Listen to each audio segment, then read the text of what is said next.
안녕하세요. 이가피 교수의 신간 읽기입니다. 오늘 함께 나눌 책의 제목은 번역의 말들, 김택규 지음 유유에서 22년 10월 4일에 출간하였습니다. 저자는 스스로를 이렇게 소개합니다. 시작은 아르바이트였지만 지금은 어떻게 숨 넘어가기 직전까지 이 일을 할 수 있을까 고민하는 25년 차 번역가. 중간에 출판사를 2년 정도 다니다가 세상에 출퇴근만큼 힘든 게 없음을 알아버린 천생 프리랜서이기도 하다. 논어를 읽다를 비롯한 양자오 선생의 중국 고전 강의 시리즈 대부분과 나 제왕의 생애, 책 물고기 같은 문학 작품까지 60여 권을 번역했고 번역가 되는 법과 번역가 K가 사는 법을 썼다. 이 책을 선택한 이유는요. 저도 대학원을 다닐 때 아르바이트로 번역을 조금 했었고 영한 번역을 몇 년 가르친 적도 있습니다만 요즘에 번역된 책들을 제가 많이 읽는 편인데 우리나라에 전문 번역가들도 많지만 요즘은 좋은 번역가들이 정말 많아졌구나 하는 것을 느꼈습니다. 그래서 번역가가 쓴 책이 어떤 얘기들을 하는지 들어보고 싶었습니다. 이 책의 구성은요. 책을 펴면 왼쪽 페이지에는 논문이나 책에서 따온 인용구가 있고 그 다음에 오른쪽 페이지에는 그 인용문과 관련된 저자의 생각이나 경험을 우리에게 이야기해주고 있습니다. 모두 100개의 인용문과 100개의 이야기가 있습니다. 그 중에서 저도 공감하는 몇 가지 이야기만 전달하겠습니다. 네 번째 이야기. 사실 출판 번역가는 외국어 전문가라기보다는 모국어 전문가이며 나아가 어느 정도는 문장가라고 할 수 있다. 지금까지 많은 번역가 지망생을 만나 질문 역시 많이 받았다. 그중 하나가 어떻게 국어 실력을 늘릴 수 있나요? 였다. 매번 대답하기가 난처했지만 이제는 답을 정했다. 바로 당신의 국어 실력은 이미 결정돼 있습니다. 이다. 어떤 청년이 불쑥 번역가가 되고 싶어 국어 실력의 필요성을 느낀다면 괜히 그 실력을 어떻게 기를지 고민하지 말고 당장 자신을 진단해 보기를 권한다. 내가 평생 텍스트를 삶의 중심에 두고 살아왔는지, 또 우리 시대 필독서인 네트워크와 표준적인 문체를 장악했는지, 그렇다면 그는 준비된 번역가이고 그렇지 않다면 미련 없이 포기해야 한다.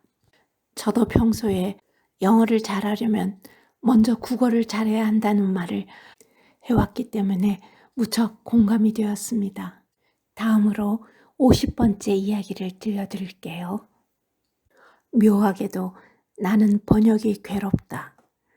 기쁨과 자부심이 없지는 않지만 기쁨은 늘 순간적이며 자부심도 괴로움을 잊게 할 만큼 크지는 않다. 괴로움은 당연히 몰입을 방해한다. 노트북을 켜고 번역 파일을 열면 1시간도 채 못 견딘다. 30분마다 일어나 괴로움이 사그라질 때까지 주변을 어슬렁거리곤 한다. 아니면 페이스북 삼매경에 빠지든가.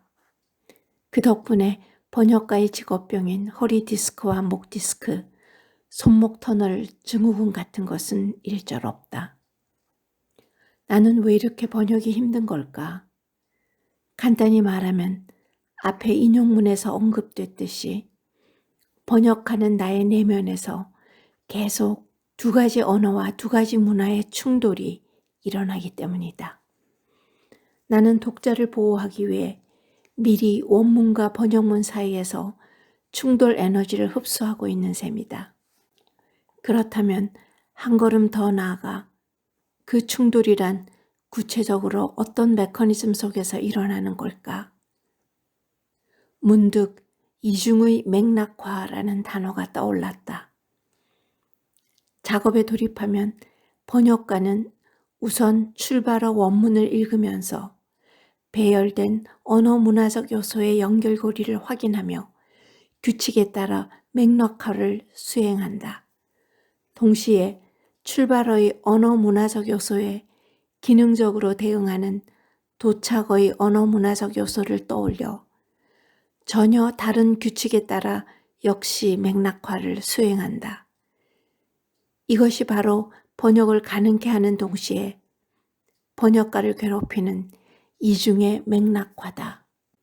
다음으로는 직역과 의역에 대한 저자의 글을 보겠습니다. 오랫동안 대학과 시민광자에서 출판 번역을 가르치면서 가장 많이 받은 질문 중 하나가 직역을 해야 하나요? 의역을 해야 하나요?이다. 앞에서 말한 슐라이마허의 용어를 빌린다면 직역은 독자를 저자에게 다가가게 하는 것이고 의역은 저자를 독자에게 다가가게 하는 것이다. 출판 번역의 대상은 보통 외국어를 모르는 일반 독자이므로 친절하게 저자를 독자에게 다가가게 하는 게 대부분 옳은 선택이긴 하다. 만연체의 난해한 원문을 여러 문장으로 끊고 설명까지 덧붙여주면 좋은 반응을 얻을 것이다. 하지만 번역인지 윤색인지 모를 그런 의역이 항상 좋기만 한 걸까? 적어도 문학 번역에서는 좋지 않다. 저자의 스타일을 희석하기 때문이다. 저자의 특징적인 묘사, 서사, 사유의 색깔을 오직 난이도를 낮추려는 목적으로 조정한다면 독자는 온전히 저자와 대면할 수 없다. 반대로 오로지 직역만 고집하면 가독성이 현저히 낮아져 아예 작가의 스타일이든 뭐든 따질 수조차 없다. 직역과 의역은 우리의 머릿속에만 존재하는 이항 대립적 개념이다. 사실 현실에서는 순수한 직역도 순수한 의역도 없다. 번역가는 번역 과정에 개입하는 다양한 환경과 변수에 그저 본능적으로 대응할 뿐이다.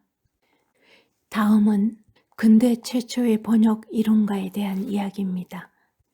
근대 최초의 번역 이론가였던 에티안 돌레는 1546년 8월 3일 자신의 37번째 생일날 신성모독이란 죄명으로 파리 모베르 광장에서 먼저 교수형에 처해진 뒤 다시 화형에 처해졌다. 에티안 돌레는 한 언어를 다른 언어로 잘 번역하는 방법이라는 서양 최초의 번역론을 남긴 인물이다. 그가 플라톤의 위작 악시오코스의 라틴어본을 프랑스어로 옮겼다가 이단으로 몰렸다. 죽어버리면 자네는 이미 존재하지 않는 거니까 라는 구절을 죽어버리면 자네는 이미 무로 돌아간 거니까로 의역해서 영혼의 불멸성을 부정했다는 이유였다. 돌레는 원문과 영문의 단어를 꼭 대응시켜야 한다는 강박관념에서 벗어나라는 번역 원칙을 갖고 있었다. 오늘날 번역계에서는 너무나 당연한 이 원칙이 그를 죽음의 구렁텅이로 몰아넣었다.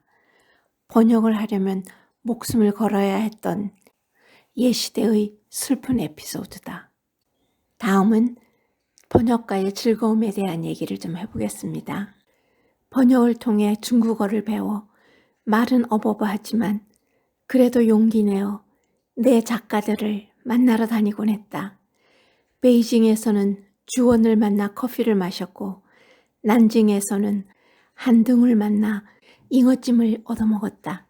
또 광저우에서는 왕 웨이랭과 함께 주강 유람선을 탔으며 인천에서는 르네이를 만나 갓 출간된 그의 한국어판 소설을 건넸다. 텍스트로만 알던 작가를 실물로 조우하는 기분은 꽤 그럴싸하다. 더구나 그들은 나를 까맣게 모르지만 나는 그들을 속속들이 알고 있다. 고향이 어디이고 어떤 학창시절을 보냈으며 누구와 사랑을 하고 어떤 고민을 하는지까지 그래서 그들과 대화하는 게 더 흥미진진하다. 어떻게 보면 이것이 번역이 내게 가져다 주는 가장 큰 선물인 듯하다. 84번째 인용문과 글도 읽어볼게요. 번역은 제2의 창작이라고 하지만 번역자의 위상은 작가만 못한 게 현실이죠. 대우도 그렇고 사회적 지위도 그렇고요. 책값은 해마다 올라가는데 번역료는 7년 전 그대로예요. 국민들이 책을 안 읽어서 그렇기도 하지만 외국처럼 번역가를 독립된 직업으로 보지 않는 측면도 있죠. 그래도 나는 대한민국의 번역가로 사는 게 자랑스럽다. 심지어 대학원 석사과정 때 권당 5만 원을 받고 무협 만화를 번역해 딸의 분유값을 벌 때도 그랬다. 번역료는 적었지만 번역가로 대우받는 게 좋았다.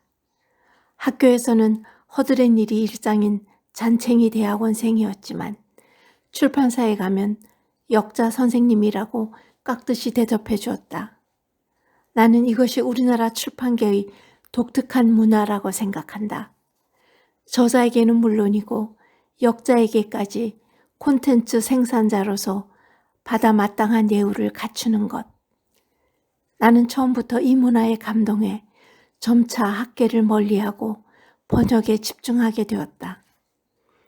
대한민국의 번역가로서 가장 어깨가 으쓱해지는 일은 번역서에 내 이름과 프로필 그리고 역자 후기가 실리는 것이다. 누구는 의아해할지도 모른다. 당연한 일을 갖고 왜 자랑스러워하느냐고. 당연한 일이 아니기 때문이다. 영미권 번역서는 역자 후기를 넣는 경우가 거의 없으며 번역가의 프로필, 심지어 이름조차 안 들어간 책도 눈에 띈다. 중국도 마찬가지다. 번역가의 이름만 달랑 올려준 번역서가 90%라고 봐야 한다. 번역가의 사회적 위상이 낮아도 너무 낮다. 고단한 삶 속에서 번역가는 갓 나온 책을 받아 거기에 찍힌 자신의 이름을 확인하며 위안을 받는다. 그럴 리는 없겠지만 혹시 출판사가 책에서 내 이름을 빼자고 하면 번역료를 10배로 주면 한번 검토해 보겠다. 저자의 유머도 돋보이죠? 저는 이 책에서 전문성이 들어있는 얘기는 모두 빼고 소개했습니다. 번역에 관심이 있는 분들은 직접 읽어보세요. 감사합니다.